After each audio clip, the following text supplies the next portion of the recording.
regardons maintenant les méthodes les plus courantes pour manipuler les objets de type dictionnaire. A tout de suite dans PyCharm.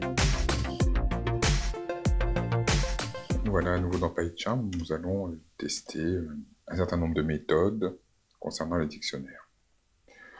Donc donnons-nous un dictionnaire.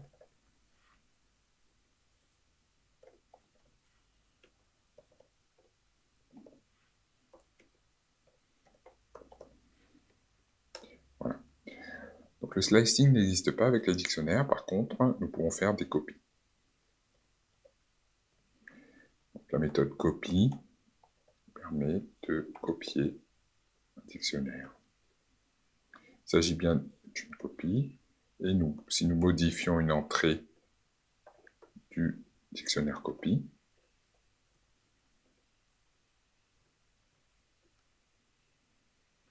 le dictionnaire d'origine, lui, n'est pas modifié. Nous pouvons aussi effacer les entrées d'un dictionnaire. La méthode clear efface toutes les entrées du dictionnaire et nous obtenons un dictionnaire vide. Si les valeurs du dictionnaire contiennent des séquences modifiables, il peut être intéressant de faire des copies profondes, des deep copies, en utilisant par exemple la méthode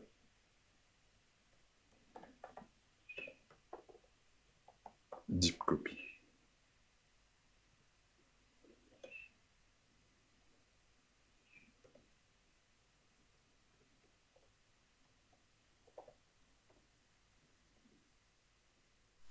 On peut utiliser la méthode fromKeys qui permet de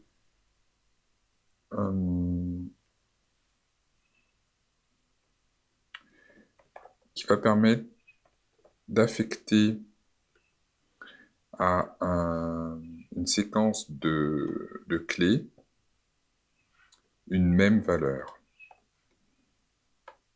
Voilà, ici par exemple, j'ai affecté aux clés ABCDE la valeur 0. Autre méthode très pratique, la méthode get, qui va permettre de récupérer la valeur d'une clé si la clé existe, ou de retourner une valeur par défaut. En effet, si on essaie d'accéder à une clé qui n'est pas connue, ça provoque une erreur. Avec la méthode get, on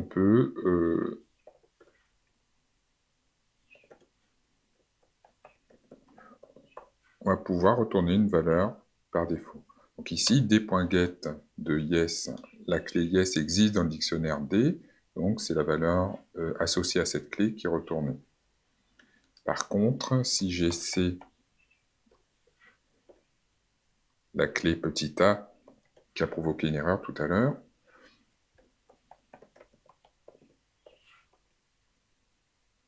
à ce moment-là, la valeur par défaut est retournée. Dans le même style, nous avons la méthode setDefault qui fonctionne un peu de la même façon que get, c'est-à-dire que si la clé existe, la valeur est retournée. S'il n'existe pas, à ce moment-là, une valeur par défaut va permettre d'être associée à la clé en question.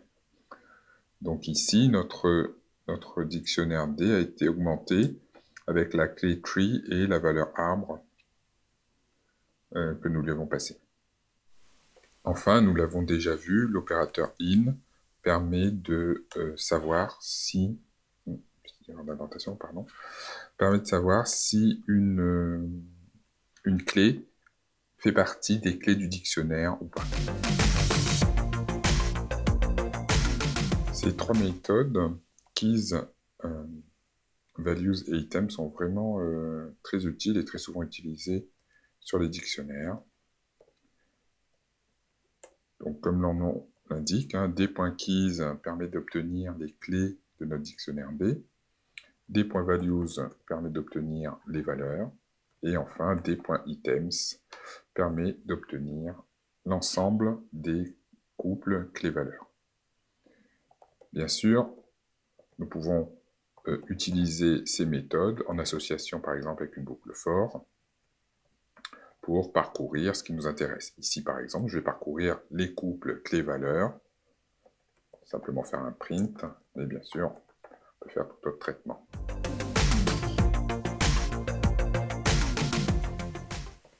Nous allons voir donc la méthode pop et pop item qui permettent de retirer des clés à un dictionnaire.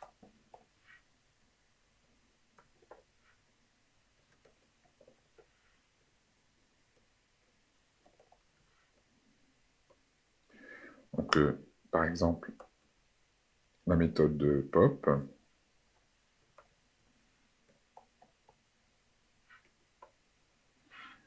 Donc, le descriptif nous dit un dictionnaire .pop K, où K est éventuellement une clé de notre dictionnaire. Donc, si K est effectivement une clé, cette clé sera supprimée du dictionnaire et la valeur associée sera retournée. Si la clé n'existe pas, à ce moment-là, deux comportements possibles. Soit on a passé un deuxième paramètre, la valeur D, qui est retournée. Et si cette valeur n'est pas transmise, à ce moment-là, la méthode provoque une erreur, une key error. Testons. Donc nous allons commencer par une clé qui existe. Donc ici, la clé free existe, la valeur associée 3 est retournée, et notre dictionnaire ne comporte plus que deux clés 1 et 2. Par contre, effectivement, sur une clé qui n'existe pas, ici, nous avons une erreur de clé. Nous pouvons passer un deuxième paramètre qui est retourné, et là, il n'y a pas d'erreur en cas de non-existence de la clé. Une méthode très pratique pour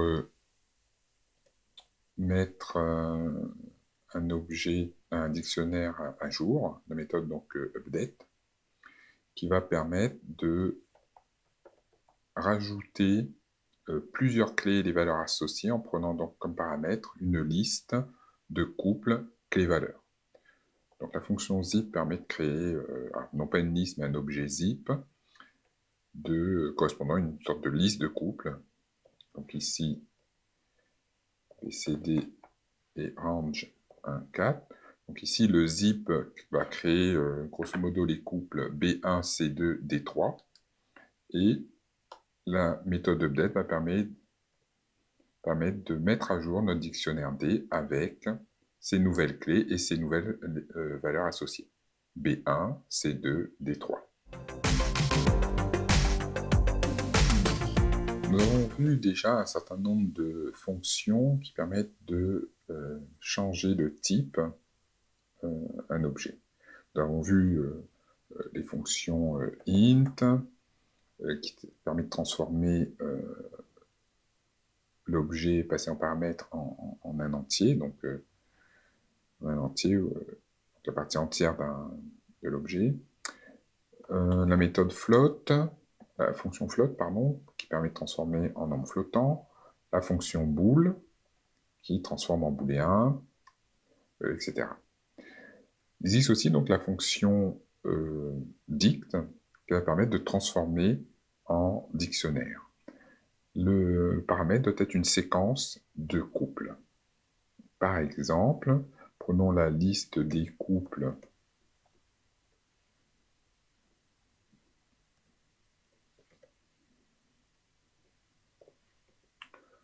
suivants.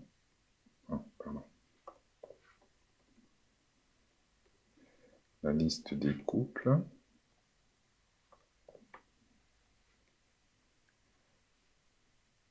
À ce moment-là, nous pouvons créer le dictionnaire à partir de L.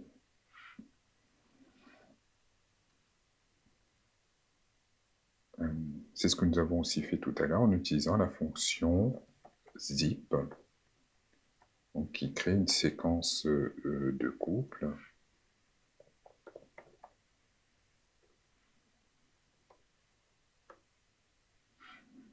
Donc la fonction zip va permettre de créer le dictionnaire en récupérant donc les associations clés-valeurs présentes dans les couples qui sont retournés par le zip, la fonction zip.